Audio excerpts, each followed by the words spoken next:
everyone. My name is Eric D'Souza, and thank you for joining us on Crime Writers of Canada. Today we'll be talking to the winner of the Award of Excellence for Best Unpublished Manuscript, sponsored by ECW Press, Renee Lehnen. Renee works as a registered nurse in a long-term care home in Stratford, Ontario. She writes as a form of stress release, and her stories are often quite satirical. Welcome, Renee. How are you today? Fine, thanks.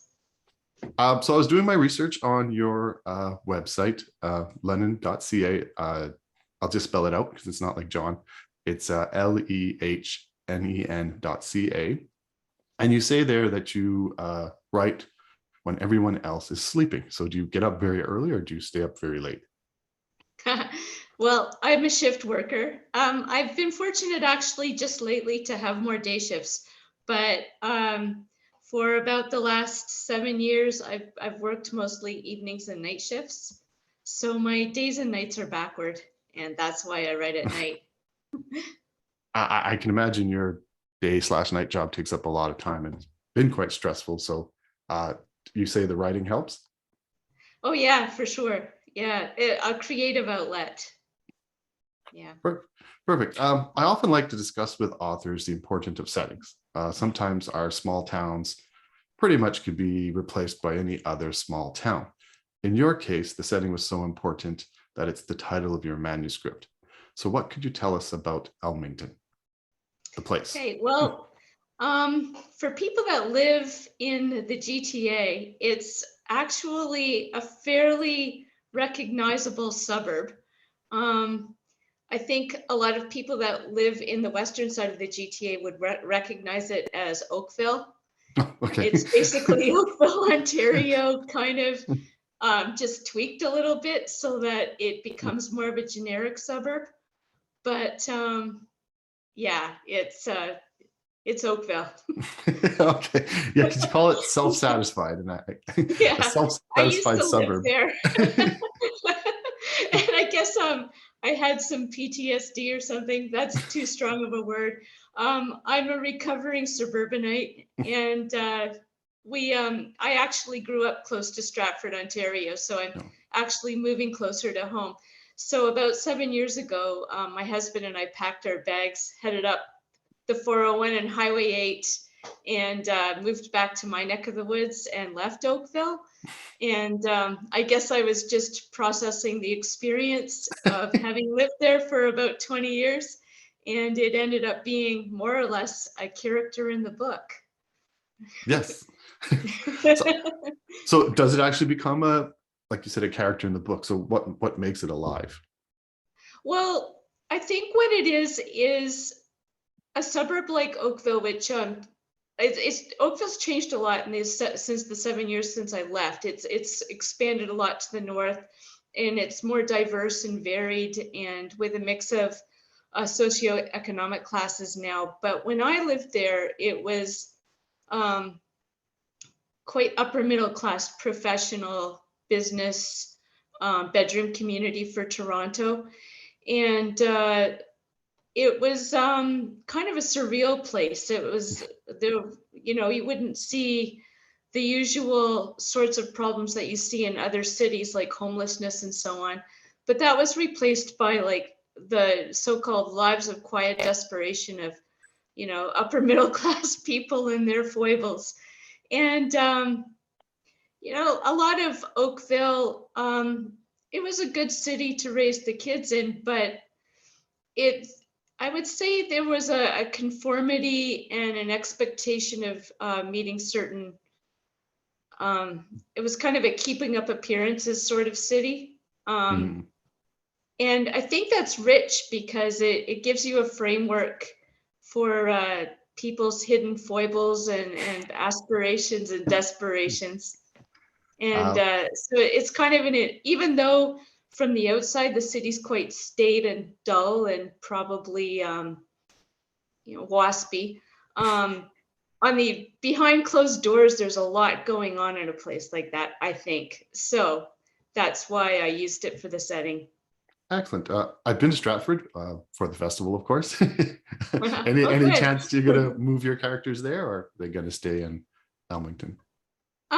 have for my next book, more or less. The book that I wrote last fall after I'd finished Elmington is a romance novel, and I set it in 1874, and it's basically set in a town based on St. Mary's, Ontario.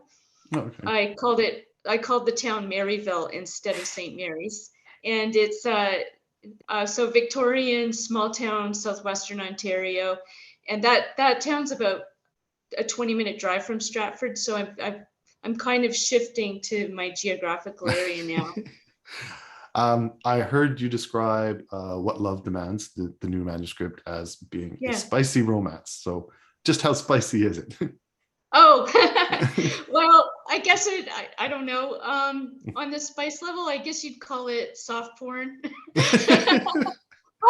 But like Playboy, you can read it for the content and other aspects, right? There's definitely a plot, a story, characters that have lots going on beyond their sex lives. But it's definitely a romance novel in the traditional sense of it's central to the story, the romance, and the sex. So, Well, I've read that basically with the advent of the Kobo or the e-readers, women, mostly women who read romance, can feel much safer reading it because nobody knows what you're reading. So no more brown paper package on the subway, right? exactly, nobody will have to know.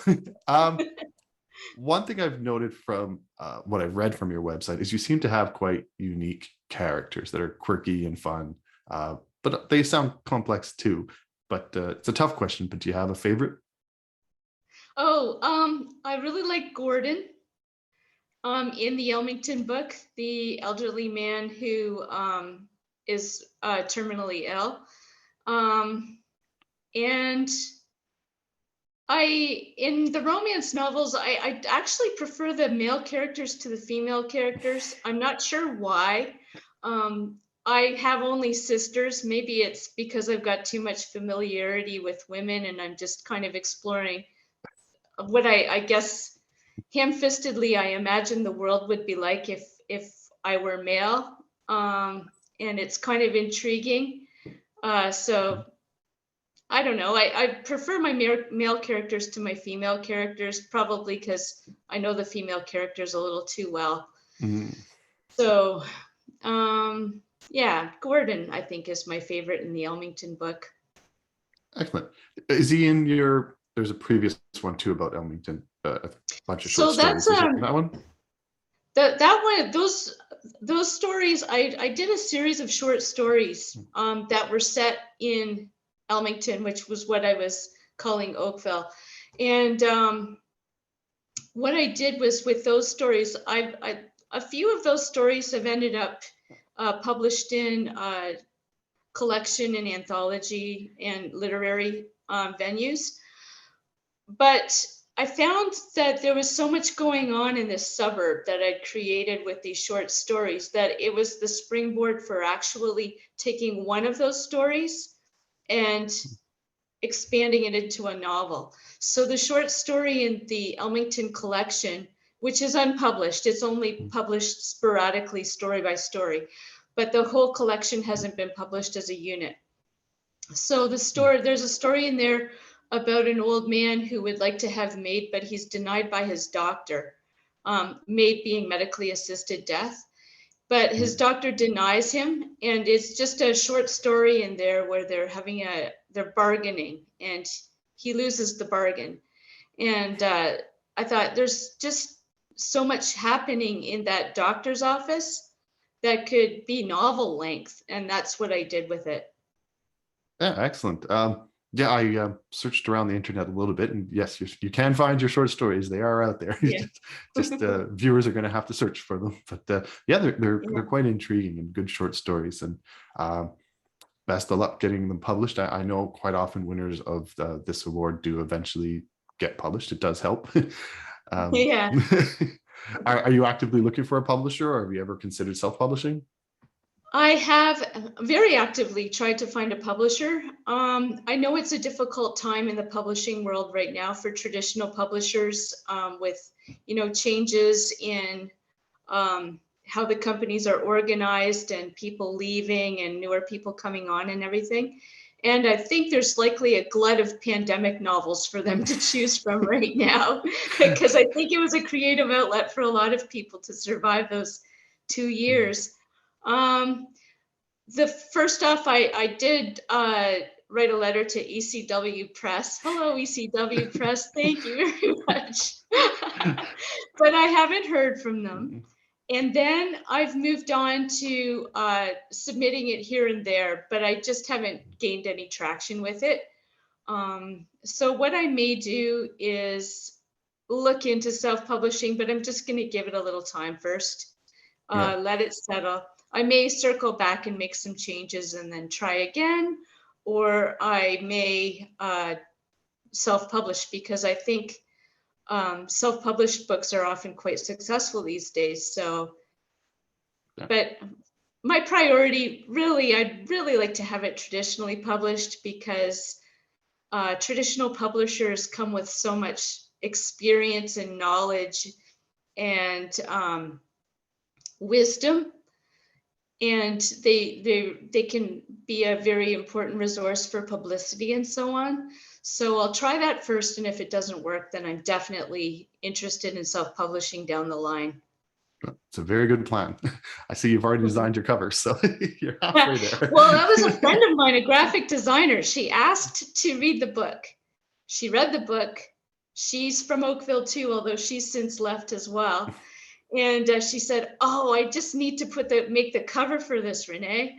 So I said, "Okay, go for it." So in exchange, I think I owe her a dinner out at least. She won't accept any money, but I think she's done a brilliant job of it. Yeah, Her name is Sheila Greenland. If anyone wants a good graphic designer, I'll connect you. it's a good friend to have. Yeah, for sure. Well, it was a pleasure meeting you, Renee.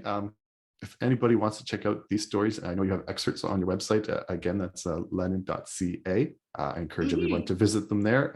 Take a look. And if anybody from ECW or any other publishers watching this, please take a look at the website. Thank you, Renee. Yeah. Oh, thanks, Eric. Appreciate it.